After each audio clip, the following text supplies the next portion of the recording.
Querido Jesus, lerei agora as páginas da tua vida, que elas me levem a te amar cada vez mais e que tuas palavras firam o meu coração e me levem a mudar de vida. O evangelho de hoje é o evangelho de São Marcos, capítulo 7, versículos 31 a 37. Naquele tempo, Jesus saiu de novo da região de Tiro, passou por Sidônia e continuou até o mar da Galileia, atravessando a região da Decápole. Trouxeram então um homem surdo que falava com dificuldade e pediram que Jesus lhe impusesse a mão. Jesus afastou-se com o homem para fora da multidão. Em seguida colocou os dedos nos seus ouvidos, cuspiu e com a saliva tocou a língua dele. Olhando para o céu, suspirou e disse: Efatá, que quer dizer, abre-te. Imediatamente seus ouvidos se abriram, sua língua se soltou e ele começou a falar sem dificuldade. Jesus recomendou com insistência que não contassem a ninguém. Mas quanto mais ele recomendava, mais eles divulgavam. Muito impressionados diziam: ele tem feito bem todas as coisas. Aos surdos faz ouvir e aos mudos falar. Palavra da salvação. Glória a vós, Senhor. Vamos olhar para Jesus. Vemos hoje Jesus continuando o seu caminho pela Fenícia, passando pelas cidades de Tiro e depois Sidônia, e agora voltando para a Galileia, que foi o lugar principal da sua pregação, passando pela região da Decápole, que ficava do lado direito do Rio Jordão, e também não era uma região judaica. Estando na Galileia, levaram a ele um homem surdo que falava com dificuldade e queriam que Jesus o curasse. Jesus fará um milagre, só que desta vez de uma maneira peculiar, afastando aquele homem da multidão e colocando os seus dedos nos seus ouvidos e cuspindo na mão e colocando a saliva na sua língua. Olhou para o céu, suspirou e disse: Efatá, que quer dizer, abre-te. E imediatamente seus ouvidos se abriram, sua língua se soltou e ele começou a falar sem dificuldade. Podemos fazer muitas conjecturas pensando nas razões pelas quais Jesus procedeu desta forma, mas hoje vamos ficar só com esta ideia. Jesus, que é Deus, tem o poder total sobre a criação. Ele pode fazer milagres de forma que quiser. Desta vez, ele utilizou os dedos para curar a surdez e a saliva para soltar a língua deste homem. Este milagre terá uma semelhança com os sacramentos que Cristo irá instituir. Através de uma realidade material, Deus vai comunicar a graça, que é uma realidade divina e sobrenatural. Por exemplo, através da água, Deus vai comunicar a graça do batismo nas almas. Todos os sacramentos terão esta composição, uma realidade sobrenatural que é comunicada através de uma realidade material. Interessante, não é? Continuando a nossa série sobre as virtudes, hoje vamos começar a falar sobre a famosa virtude da paciência. E como ela é uma virtude muito importante, vou dedicar vários episódios a falar dela.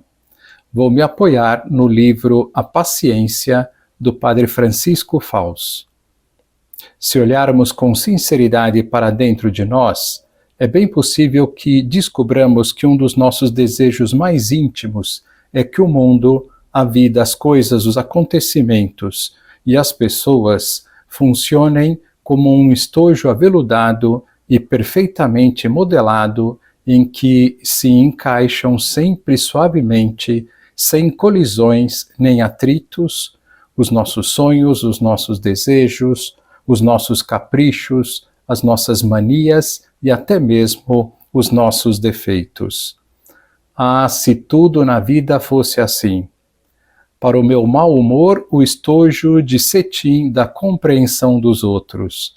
Para minha doença, o estojo de seda de um serviço público de saúde com a aparelhagem funcionando bem e sem filas. Para o meu trabalho, o estojo adamascado de chefes que me louvem e subordinados que em tudo me obedeçam. E lá em casa, o veludo amabilíssimo dos filhos dóceis e agradecidos, sempre prontos a sussurrar com um sorriso carinhoso: mamãe e papai têm razão. E o de um marido ou uma mulher que, sem pensarem em problemas e cansaços pessoais, só saibam dizer com um olhar mais terno: meu bem, que gostaria de fazer hoje? Que fantástico um mundo assim! Se o mundo fosse o nosso suave e ajustado estojo, tendo, além disso, um Deus tão bom que nos fizesse sempre as vontades, todos seríamos pacientes e calmos. Só que esse mundo não existe. A verdade é que, como não vivemos no país das maravilhas como Alice, e sim na Terra, temos que reconhecer que a toda hora o estojo do mundo falha, machuca, não abre, não fecha, se desajusta ou se desengonça. E então a impaciência começa a brotar e a crescer e a se manifestar em forma de irritações, lamentos, tristezas, reclamações e lágrimas. As formas desse desajuste são tão variadas quanto as espécies de insetos num livro de entomologia. Bastaria observar, com um pouquinho de atenção, relatos de um único dia na vida de qualquer família normal, para podermos elaborar um volumoso dicionário de impaciências. Lembremos algumas das mais óbvias e corriqueiras a título de exemplo. O pai acorda mais cedo e vai preparar o café. A primeira cortada naquela hora, de olhar esbugalhado e nervos mal temperados, não acha a cafeiteira e dá um grito. A segunda cortada vem da filha, a menina após a explosão de um alarme de celular barulhento e mais 3 séries de violentas batidas da mãe na porta do quarto continua a dormir. E o pobre progenitor de emprego ameaçado, que já está atrasado para o serviço e tem que levá-la para a escola e também seu filho. Ó estojo mal ajustado, mal começamos, mas o que mal começa, mal continua. Quando o pai vai mandar um WhatsApp para o chefe, avisando que uma emergência o impedirá de chegar na hora, vê que o Wi-Fi e a operadora do seu celular não está funcionando. Fica louco da vida. Finalmente, com os filhos no carro, dá a partida e vê que a gasolina está na reserva da reserva. E quem usou o carro na noite anterior foi o seu filho Rodrigo. E aí começa a urrar com o seu filho dizendo que é um irresponsável.